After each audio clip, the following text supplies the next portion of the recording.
God, to my leader, Apostle Dr. Shirley R. Martin, to my husband, to Elder, to everyone in the building, all clergy, everybody. I bless God for you and for this opportunity. I'm nervous. My apostle was in the restroom and she said, "How are you? You ready?" I said, "I'm nervous. I'm real nervous." She said, "Yeah, that's a flesh thing." She said, "But your spirit man is ready because it's doing what it knows to do, it's created to do." I was like, "You're absolutely right about that." It comes real easy then, but I'm nervous. I love how the setup is for today. Because everything that Apostle was talking about is so key in this next season. And it's important that you all take that and sit on that. It takes time, it's a process to get all of that. But there's something that's really key to all of that. You can't get to that place until you have a true relationship with the Father. That's right. And I don't want to offend everyone, but all of us here go to church. I'm not talking about church as usual. There's a difference in us that warm the benches and all those other things. And I tell people a lot of times it's so easy to talk, ecclesia and kingdom. But if you don't understand servanthood, and if you don't understand how to get past that unforgiveness and how you're supposed to come into his house, just the simple things that we don't really think about, and that other stuff is beyond you already. So we want to get out of that whole church mentality. I go to church, but do you know him? She gave me an assignment, and it said intimacy. And a lot of people hear worship, and the first thing they think is what I just did. That's just a piece of what worship looks like, or what intimacy looks like. I have some keys here and some notes here, and I'm going to give you really quickly an example. Where's my? Can you do me a favor really quick? Switch with me, Jay, because I'm going to use it in a minute. Take my phone. God wants us to know about him. He doesn't want us to know about him, but to know him more intimately and deeply. We were created for intimacy. And knowing is not determined by the concept that we grasp, but by the perception that takes place within us. We need to understand that intimacy is much more about relationship than it is a ritual. And this relationship must produce something tangible in our lives. We got to know that you need to build your faith and make the promises of God become alive in you. Set the word before you day and night and make sure that you make this a priority. This is all about intimacy, and I'm going to help you on the show. In order for this to happen, you've got to learn how to make room for God. Now, I can got some scripture. In case y'all said, "Well, she just wrote off." 2 Kings 4:8. One day, Elisha went to the Shunem, and a well-to-do woman was there who urged him to stay for a meal. So whenever he came by, he stopped there to eat. She said to her husband, "I know that this man who often comes our way is a holy man of God. Let's make a small room on the roof and put in it a bed and table, a chair, and a lamp for him. Then he can stay wherever he comes to us." By her doing that, she made room for the miraculous power of God in her life. She inconvenienced herself for the sake of God's holy man, and God rewarded her. In order for us to have an intimate relationship with Christ, we have got to know how to make room. I think Jonathan Reynolds, I don't know who all know what I'm talking about. He sings a song, "I will make room for you. Why, you can move that over. My attitude, you can move that over. Facebook, you can move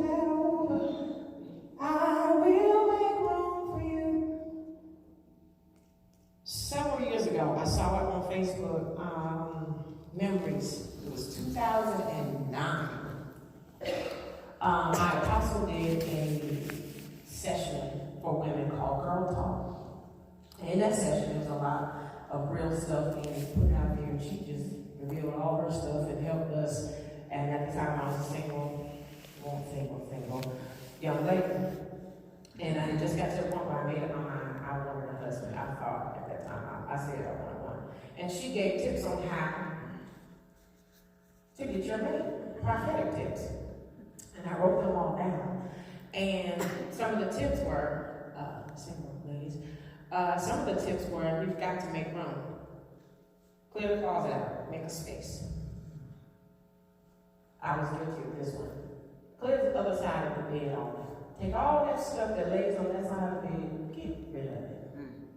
When you go, when you take a shower, you do what you do, put on your best stuff. Smell good when you lay down. Wrap your head up pretty. Don't go to bed with all the rollers and all that bullshit. She was teaching us to make room. Then she told me, she said, I need you to set your table.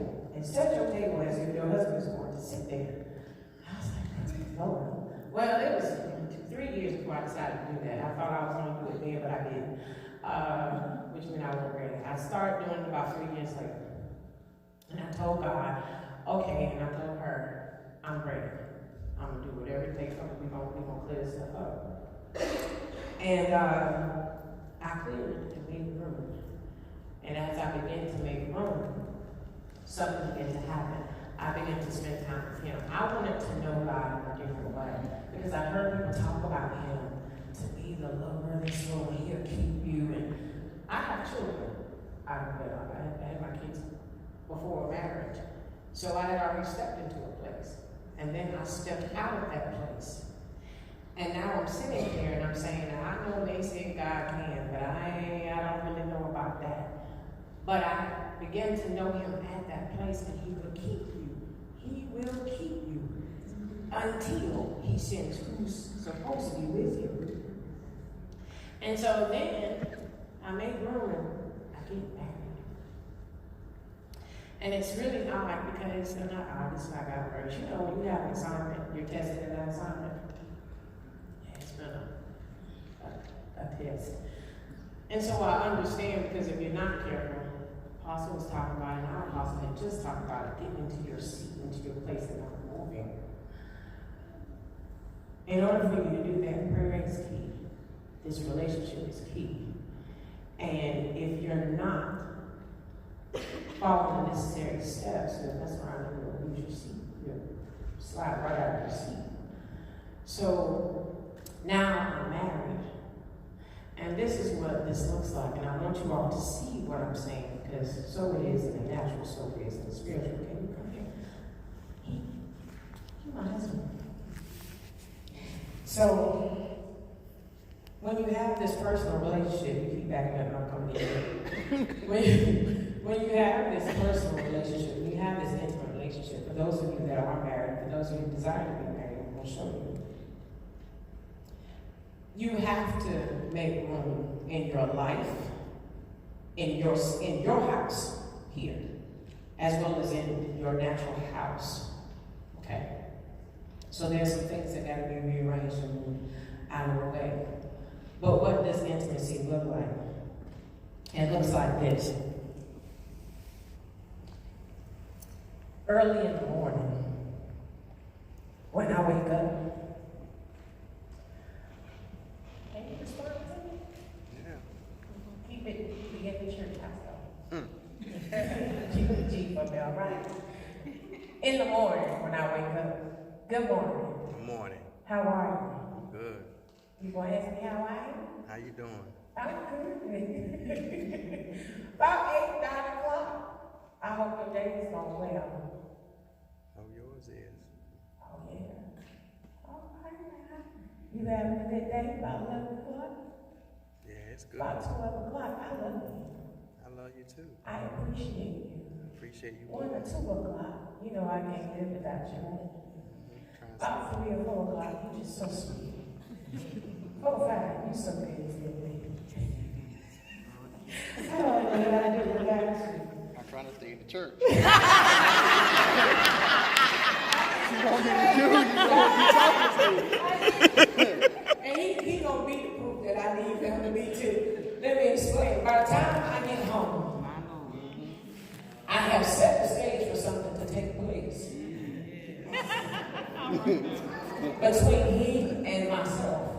I need y'all to hear me in the spirit. That's right. Between myself and he. Because I need y'all to understand something. I have a lot of friends, I have a lot of people that know me very well. But there is no one that knows me like he knows me. Every scar, every flaw, all my issues, all of that, he knows me like nobody else, inside and out. And in this place, in the secret place, our secret place, there are things that I can share with him that I won't share with nobody else. There's things that he talks to me about that he's not going to talk to nobody else about. There are some things that have to stay right there in that place. And in that place, when we dwell together, there's a fruit that's produced from it. Right now. And it's evident. When you see me, you see him. Right. When you see him, you see me. Right. Are y'all following me? In the natural and in the spiritual. And the more time they tell me that I spend with him, the more I look like him. And the more time he spends with me, the more he looks like me. And I learned even in the Word a long time ago, the more we dwell together, some of our habits and things begin to become the same. There are some things and mannerisms that he do that he didn't do before he did. That's right. And there are some mannerisms that he has that thank God I picked up. He's a praying man. And I love Jesus, y'all, but before we got married, I just didn't believe there was a man that had to pray by every single thing. I'm not going to lie to you. That's my testimony. I never knew a man that actually had to pray by every single detail, even down to going to the movies. And my leader told me, she said, if he ain't praying, then you in trouble. I wanted a balance between the world and God. That won't go happen. But I said that to show you what intimacy looks like. I wanted you to see an example. Because if you start your day talking to him, by the time you get to the end of the day, there's a whole lot that can take place. That's right. And you want to build that relationship.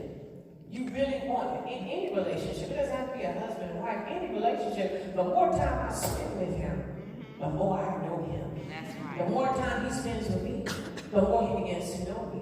And you would think, because I watched some of the older couples, well, we've been together 20, 30 years. I'm still learning stuff. I've only been married 6.5 years. Every day I learn something new. The good thing about this good book here, because this is where he is. Different seasons in your life, you can read one scripture and read it again 20 years later, then it means something different. So there's always more. That's right. Always more. Always need more. Can never get enough. Prayer. Prayer is just as much about you talking to God as it is about you listening. I tell on myself, I say my husband always tells me, I get really excited and he talks to me about something, it could be good or bad. And I get to talking and he say, I don't have to stop talking and let you talk. I'm like, wait, what? I'm gonna stop talking and let you talk. When you stop talking, then I'll talk. We do that to God a lot. We'll over-talk God. We'll out-talk him real fast. If y'all are honest, you will. We'll talk more than we listen. In any relationship, it's a two-way street. That's right. It's nice for you to voice your opinion, but sometimes you need to close your mouth and listen to what he has to say as well. Having an intimate relationship with God means realizing that the abundant life can never be found in another. I love my husband. I do. Real, a whole lot. But he can't give me what God can give me. That's true.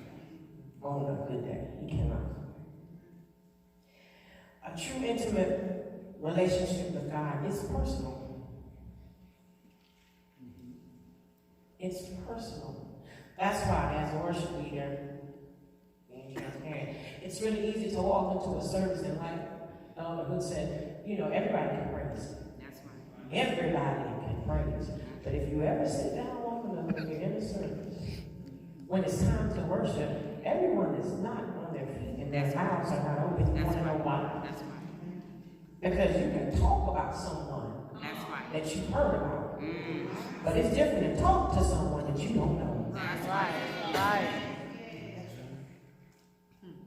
So when worship breaks forth, and I do this a lot in teachings, I'll just come in and say, let's just worship. People look at funny, they'll wait. What do you want us to do? I just want you to worship God. You're amazing. You're wonderful. Oh, I love you. I adore you. God, you're my healer. I know this for a fact. You're a mind regulator. These things I know. I can't talk about what I don't know. I know you'll heal the mind. I know you'll heal my body. I know you'll go into a courtroom and make the judge change his mind. Amen. I know it because I've seen you do it. I know you'll go into the operating room and move cancer. I know it because I've seen you do it. I know that you can take something that no man can say is in my hands and do something. Like my daughter having no hair and no hair follicles to grow hair. 98% damage to her head where she has cuts from surgery. And the doctor said, there is no way she'll ever grow hair. God said, watch me do it. And watch her have hair down her back. I'm telling you, I've seen stuff that doctors can't say I need. God gets the glory. And it's only because of a true relationship that I, at that time, didn't even have. It was my leader stepping in on my behalf to say, now God is going to show you who he is. Yeah. To bring me closer to him. And he proved himself. I'm going to give you some keys for those that are writing or recording. And the keys are coming from, I'm almost done. The keys are coming from Exodus 33.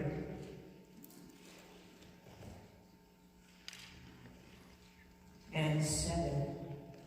The tent of a meeting is the title in my Bible. It says, now Moses used to take a tent and pitch it outside the camp some distance away, calling the tent of meeting. Anyone inquiring of the Lord would go to the tent of meeting outside the camp. And whenever Moses went to the tent, all the people rose and stood at the entrances of their tents, watching Moses until he entered the tent. As Moses went into the tent, the pillar of cloud would come down and stay at the entrance while the Lord spoke with Moses. Whenever the people saw the pillar of cloud, the Lord standing at the entrance of the tent, they all stood and worshiped at the entrances of their tent. The Lord would speak to Moses face to face, as one speaks to a friend. Then Moses would return to the camp, but his young aide Joshua, son of Nun, did not leave the tent. Intimacy and worship. I'm going to give you a few keys. Intimacy with God should be the number one priority in our life. One of the things that you need to do is call a tent meeting. Wow. We should have our own tent. A meeting place with God. Because we only get to know a person more intimately the more time we spend with him. Well, where are we having this tent meeting? I mean, we have tent meetings at church. That's what the apostle said. That's what we come in fellowship for every Sunday. But you ought to have a tent in your house. That's right. You ought to have a place that you can get away, steal away, and just talk to Jesus. Because he'll meet you right where you are. I got a tent on my job. And it don't have to be the speaking that you have to do all of that. You don't even cause and bring attention to yourself. But I got a spot right at my desk that I have a service at every day. Worship. One of my favorite things to do. God is seeking worshipers. And there are very few places in the scripture where it says that he himself, God himself, is seeking someone to worship. It tells you that in John 4:24. The primary activity is worship. The angels never stop crying, holy, holy, holy is the Lord God Almighty, That's right. who was talk. When we worship God, we are kissing his beautiful face. And we become like the person we worship. You can look at a person and tell what they worship. That's right. Yeah, church folk, yes. That's right. Yes, you can. Yes, you can. And I'm not even talking about some of the things that we'll put names to. I'm talking about jobs. I'm talking about you worship your finances more than you do God. You worship your kids, your money, That's right. your cars. And I always tell people, it's an exercise I like to use, is close your eyes. And for a moment, think of the one thing that you love the absolute most, if you're being real. The absolute most. And then imagine God takes it away from you. What do you do? What do you do? Can you worship? And I'm speaking from experience. Can you really worship when you're standing in a place where you have to bury your child? Can you? Can you really? Can you worship when your marriage is falling apart? Can you worship when everything around you seems to be going in a whirlwind? Can you worship when you've been working on a job for 20 years and they tell you, we gotta let you go? What do? Do you really jump up and down and start praising God? Now, I know some people that will do something like that, but it's a few that do something like that, but I'm most of the time they don't. And you at a certain point you get there. But this is coming from intimate relationship. Because I'm gonna tell you, when I had to go and get a casket, it wasn't worship that was on my mind. I was trying to understand God, why? But as I got to a place, it was the relationship and worship that saved my life. Amen. It was worship when I was taking Trazodone that night and happy pills during the day that brought me through that to where I could say, I'm not doing this anymore. I have the mind of Christ. Amen. It is worship that brings us through. The next thing you want to do is become addicted with his presence. Yes. God has had a lot of addictions. Yes. Food addiction, shopping addiction, all kind of stuff. We want to be addicted in his presence, with his presence. There is nothing like being in his presence. That's the truth. And there is no high, and I can say that too. There is no high. Like that high. The more you have of him, the more you want him. Because his presence is beautiful. When we get to a place where his glory falls, Yes. and his presence just sits in a room, there's no way that you can walk out and not be healed unless you choose to.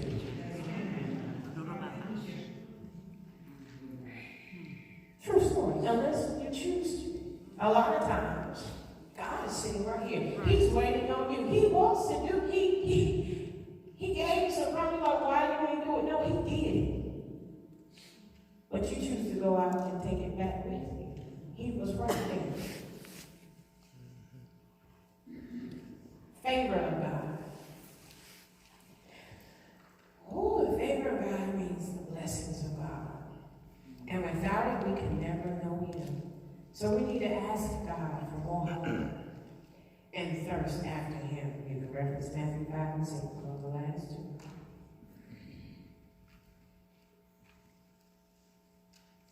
I think T.D. Jakes preaches from the favor and favor. When you know it intimately, favor is a beautiful thing. Because favor can get you in places that money and degrees and all that stuff cannot. I am a true believer of that. We had a situation, my husband and I, in the past 2 weeks. And my husband said to me, we don't have the money to do that.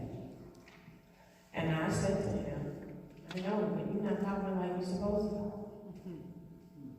And he's going to be good for talking like he's supposed to talk, but it was a lot happening. He said, we can't do that. I said, well, how you know favor ain't just, you going to walk in there and he's going to make it happen for you. So he walked in there. was shown, was it? I was like, see, I told you.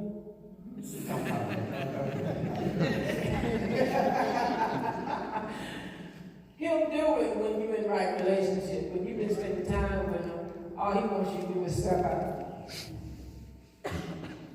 Know his ways. Psalm 137 is a good reference. But you need to know his ways are higher than ours. And we've got to get to the point we surrender to his ways and not insist on doing things our way. Get rid of, that intimate thing that you bring into a corporate setting. If you would get rid of your agenda, so many other things could really happen.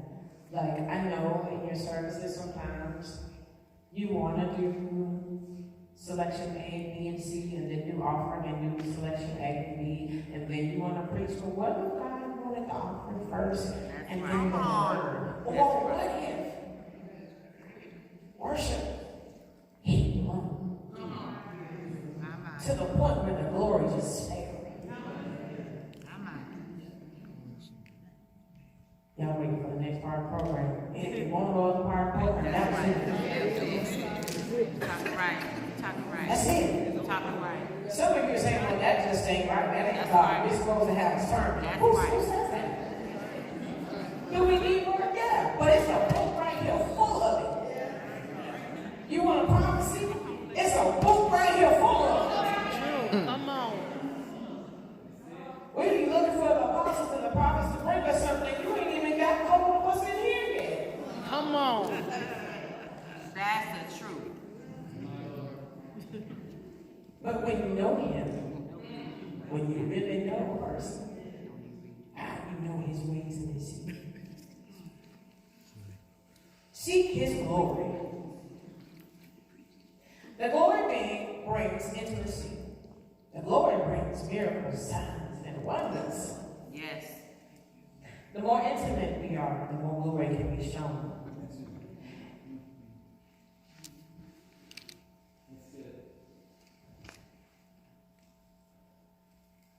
Seek his face.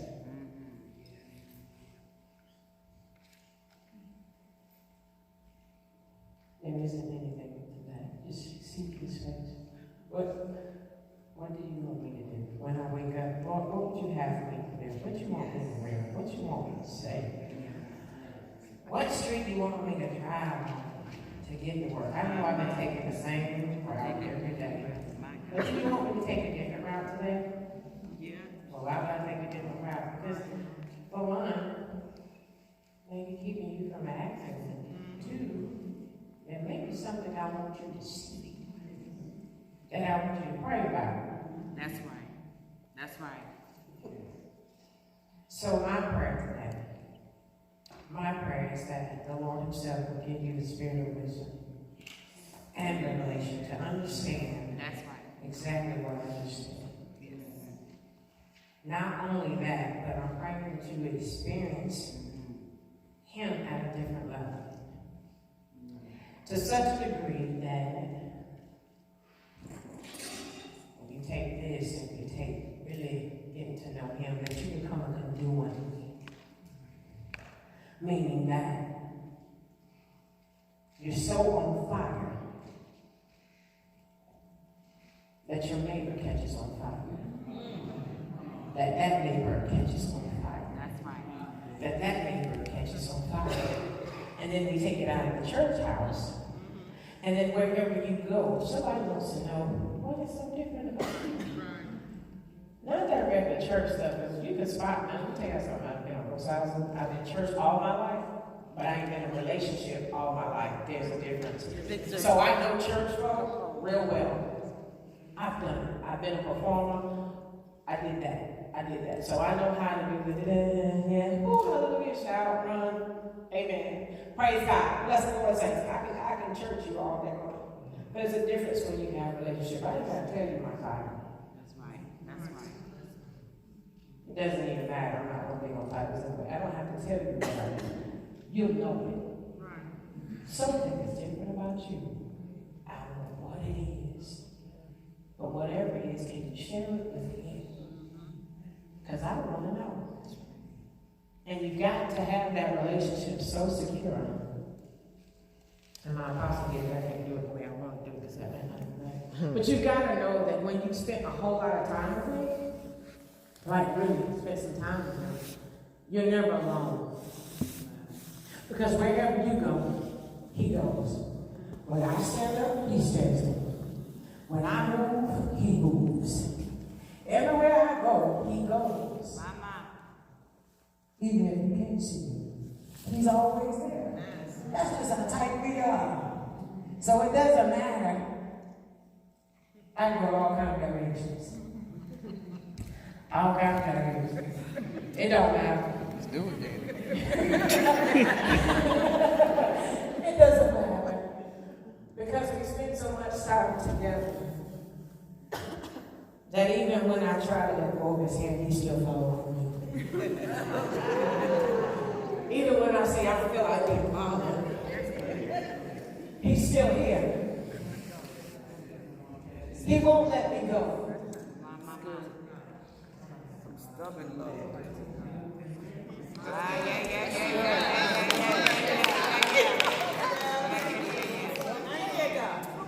Because I've spent so much time with him.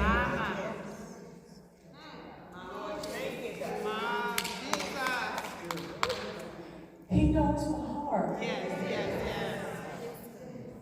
And even when I feel like I can't do it anymore, I don't want to be bothered. I'm tired. He just keeps coming after me. And he told me he wouldn't leave me nor forsake me. So it doesn't matter how many times I run away. He keeps right on picking me up.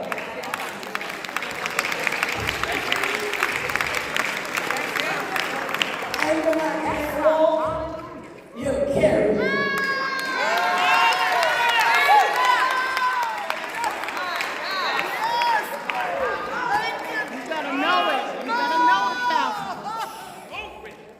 Jesus.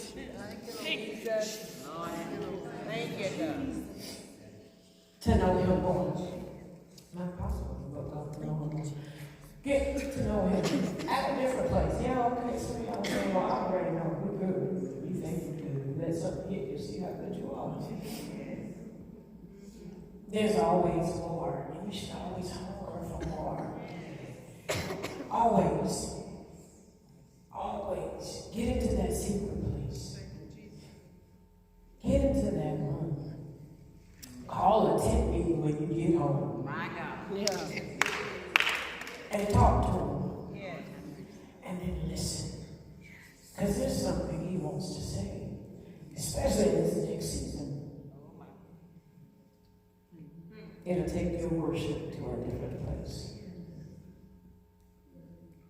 If you want to go to the next level, then you've got to take that prayer and worship up another level.